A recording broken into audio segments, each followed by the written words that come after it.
Buenas a todos, en este vídeo os quiero enseñar la máquina lanzadora de pelotas que me he construido. Como veis sirve para entrenar a tenis, pero también valdría para pádel. Yo llevo más o menos un año usándola y evolucionándola y la verdad es que sí que he notado que se mejora bastante practicando con ella, ¿vale? Entonces vamos a ver por un lado los tiros que puede pegar, por otro lado le vamos a echar un vistazo general a la máquina comentando las distintas partes, os dejaré enlaces a las tiendas web donde he ido comprando las distintas piezas. También vamos a ver el detalle de algunas partes con unos diagramas que he preparado, por ejemplo de conexiones eléctricas y otro para la parte de las ruedas con sus motores. Y sobre todo quiero comentar muchos problemas que me ha ido dando la máquina y cómo los he superado. El vídeo está motivado principalmente porque hay una web que se llama el Foro del Tenis, donde los tenistas discuten distintos temas del mundo del tenis, y uno de esos temas es un hilo desde hace más de 12 años que la gente ha ido compartiendo cómo se han construido sus máquinas lanzadoras. Así que este vídeo es mi granito para ese hilo, y aprovecho a dar las gracias a Petinto, Guto4 e Iesado, aunque hay muchos más que han participado en el hilo. Bueno, he dicho esto, y antes de empezar a ver la máquina, quería comentar brevemente cuáles son los motivos o la motivación que hay para hacerse este tipo de máquina. En mi caso tengo la pista, que es esta que veis en el vídeo, que está en mi urbanización y que no usa casi nadie.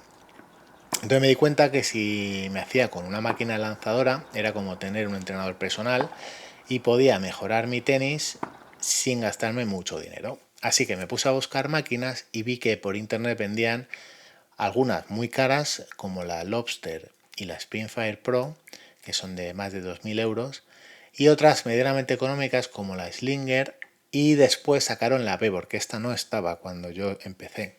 Esta ya tira bolas cortadas, liftadas, programas de entrenamiento, hace giros.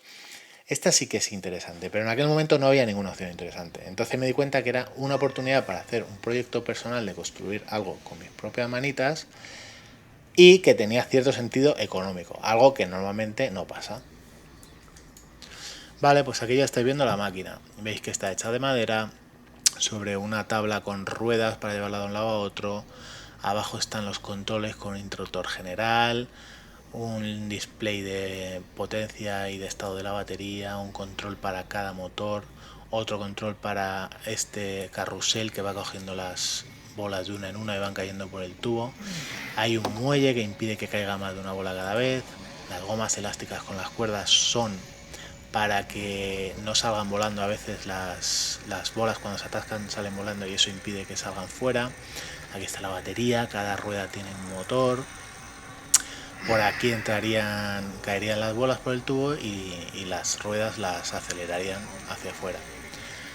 Y aquí veis las conexiones por detrás cómo están hechas. Veis que las ruedas y los motores están montadas sobre una tabla que se puede inclinar con esta estructura de metal. Dependiendo de la posición que lo pongas, pues los tiros salen más o menos inclinados.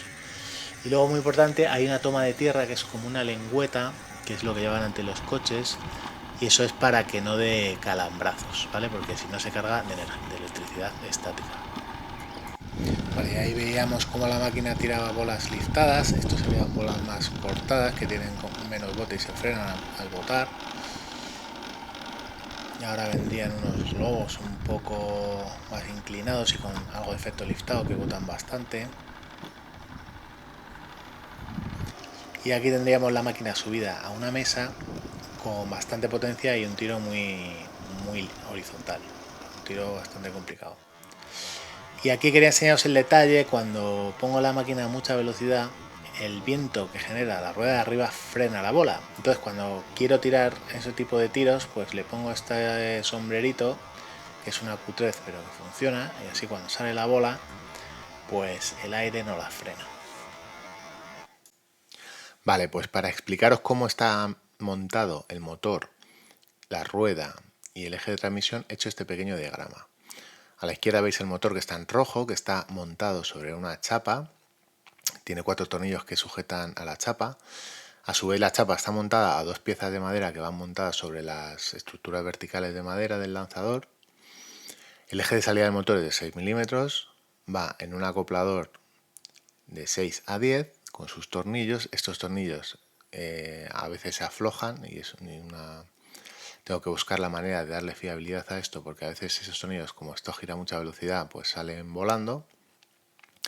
Después el eje de motor atraviesa la estructura vertical de madera, pasa por el centro de la rueda y apoya en dos cojinetes, que son estas piezas que están aquí.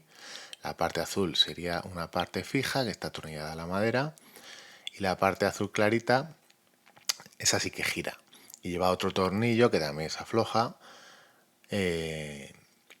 y que hace que gire el cojinete con el eje, ¿vale? Entonces el eje del motor transmite el giro al acoplador, el acoplador al eje de la rueda, el eje de la rueda hace que giren los dos cojinetes y los cojinetes, por presión de fuera hacia adentro, hace que gire el cilindro metálico que está dentro de la rueda, ¿vale? Esto hace presión así porque yo le pongo una pieza de madera aquí y meto tornillos para que esta madera flexe hacia adentro, y eso hace que haya contacto y por pura presión las partes móviles de los cojinetes hagan girar la rueda.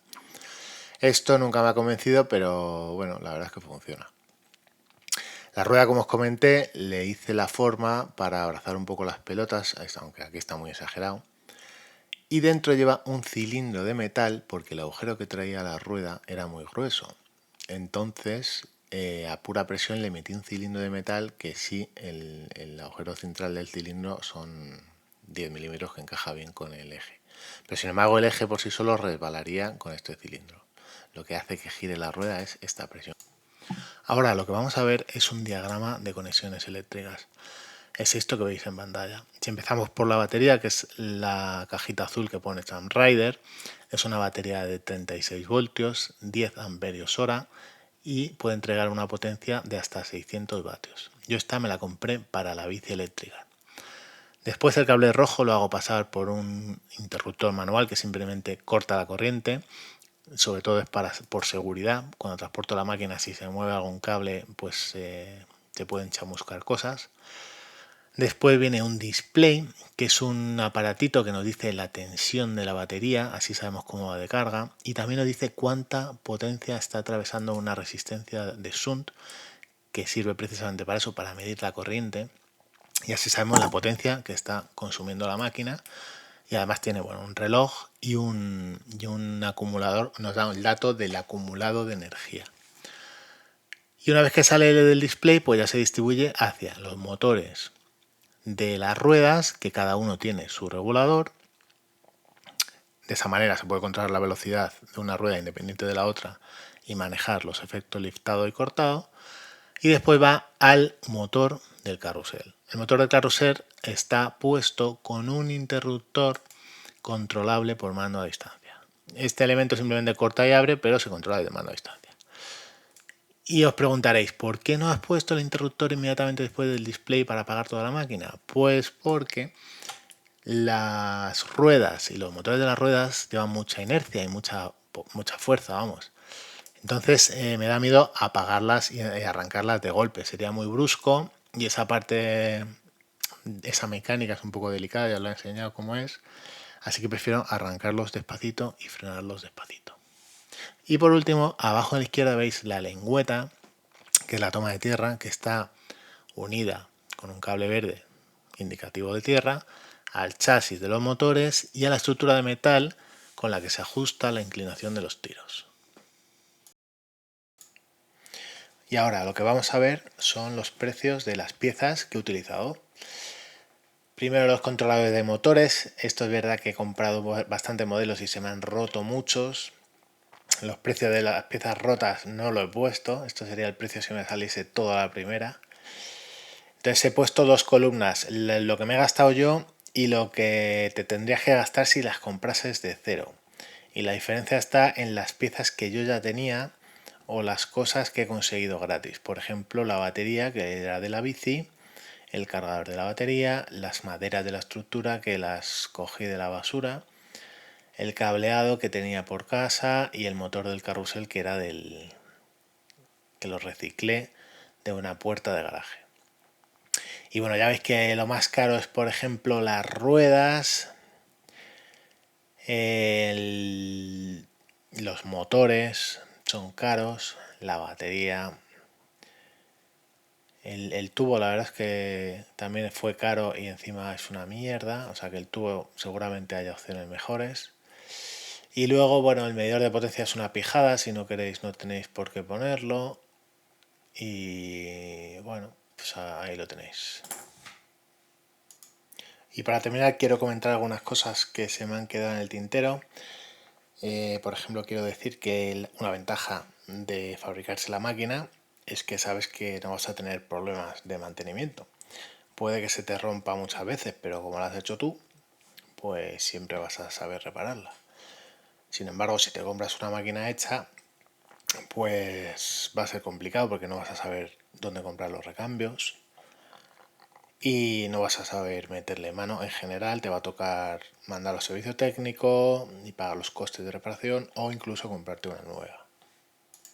Luego se me ha olvidado comentar que para cargar la batería utilizo el cargador que me traía el patín Xiaomi M365 y lo único que tuve que hacer es soldarle un conector en el extremo del cargador y otro en la máquina que encajase para que entrasen los 36 voltios a la batería y lo cargase.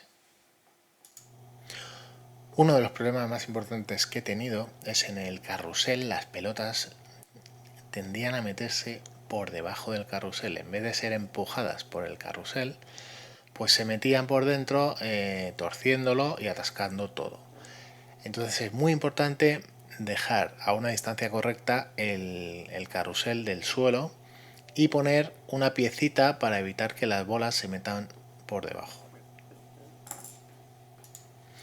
Vale, y ahora quería que vieseis esta foto donde la máquina entra muy justita en el maletero de mi coche. Esto ha sido de pura chiripa porque no pensaba que me la fuese a llevar a ningún sitio, pero me entra justita. Y por último quiero terminar con las mejoras que le quiero hacer a la máquina.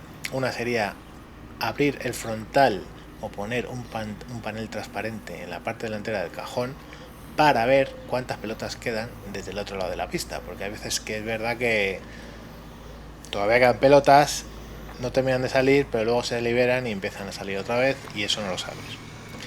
Y también la mejora más obvia es que la máquina haga giros, ya sea la máquina entera o el eje de tiro, para que te vaya lanzando las pelotas por toda la pista y tengas que andar corriendo detrás de ellas. Y eso es todo. Muchas gracias a todos.